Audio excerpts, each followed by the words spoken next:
Hello, Brigadiers and Brigadettes and hockey fans alike. This is your captain speaking. Welcome to my channel. Now let's jump into some hockey content. Hello everybody, we are continuing on with our series.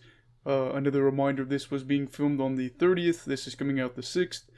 Things could change, but I think probably not. Now, we are covering the Toronto Maple Leafs today, and the first question we're going to ask is, Bros forever.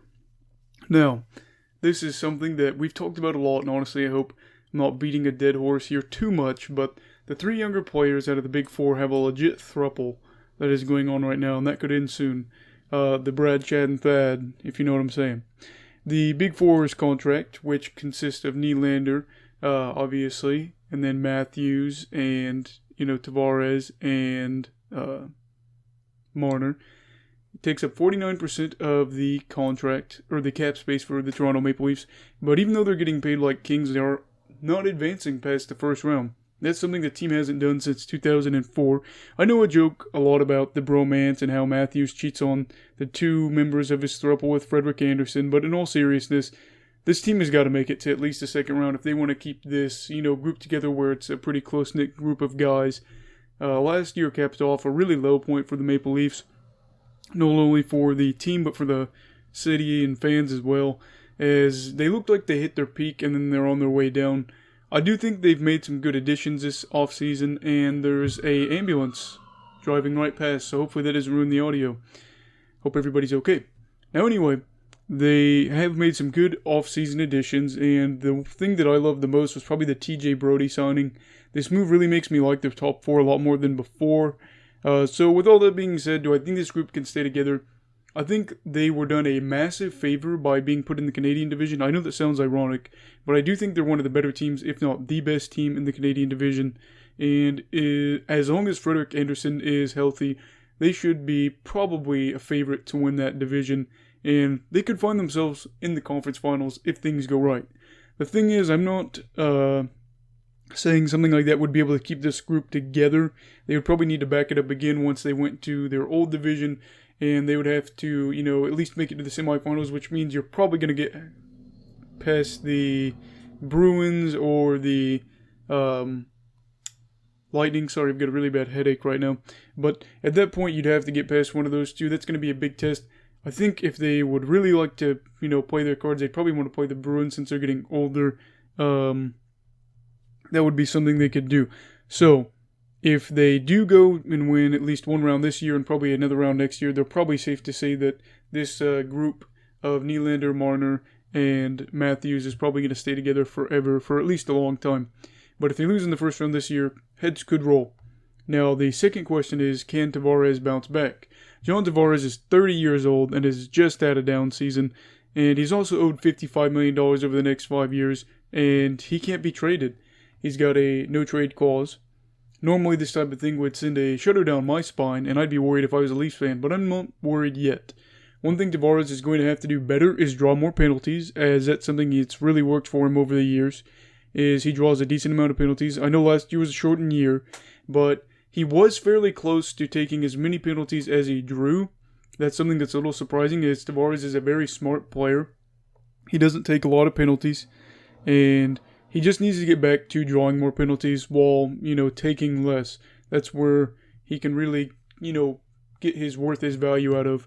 I don't want to look into it too deep, but it is something probably to watch into next year. Maybe if he loses a step, he starts to take more penalties and he doesn't get as many, so his value goes down because of that. Also, I've never expected Tavares to keep up this level of production that he's had over his career during the course of the contract. When I saw him sign this deal, I never said, wow, he is going to be a 80-point producer, a point-per-game type producer over the course of this deal. There's probably going to be regression, but that should be expected. This was a win-now move with possible repercussions on the second half of that contract. Now, the next thing that I think will be important will be showing this year if he's worth that $11 million or not.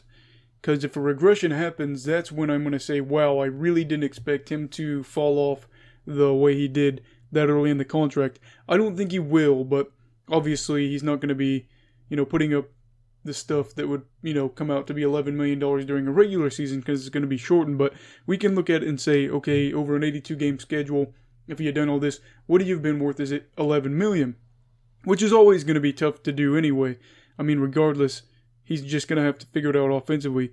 I do have high hopes for Tavares next year, and I think he will bounce back, even though last year was a bit of a down year for him. But the thing is, that's the type of season that he just had that other players, that aren't top 20 guys would dream of having, the type of season he did. So it's not like he was terrible last year. It was just he had a little bit of a down year compared to his past, 2 or 3 years.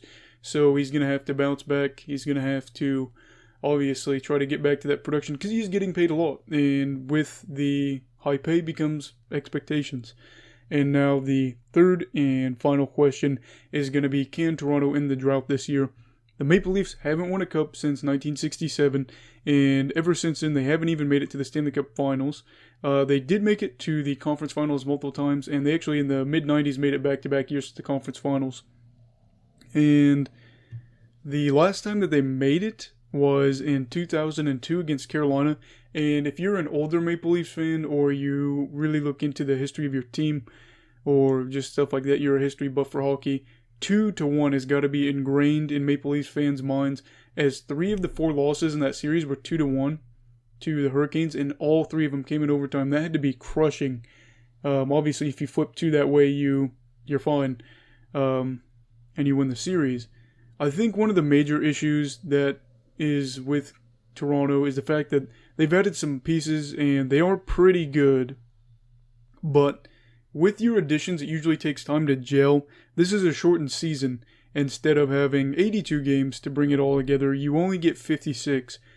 I do think that the Maple Leafs are probably a dark horse, but I don't see them winning the cup this year. And the problem is, I think that this is something I've said before. Every team's window is shorter than what they really think it is. So when you're a young team that is just, really on the up and up, that first season where you just hit your peak, it's like, wow, we've got all these guys. We're just going to contend for 10, 15, 20 years. That's not how it works, especially in hockey. Even the really good teams will go through phases where they'll just, start to fade out. Now, I do think that the Maple Leafs should be a good team over the years. Part of the thing is, though, I'm not exactly sure that they'll be able to be a contender because, again, Colorado, Vegas, Tampa, even Philadelphia, I think would be able to stand toe-to-toe with the Maple Leafs, and I think would be able to win in that series. So, I don't know what more you would do with this. If they have more trouble on the blue line, I could expect Nylander or Marner to get traded and maybe add another blue line piece for their top 4, like a sign and trade type deal. I don't know, but yes, I do not think that the championship drought will end this year. Sorry, Leafs fans. Let me know what you think in the comments down below. Like and subscribe. Obviously, turn on that little notification button if you want to, see my videos right as they come out. Everybody stay safe from COVID. Have a great day. Goodbye, Brigadiers and Brigadettes, and hockey fans in general. This is your captain signing off. Have a great week.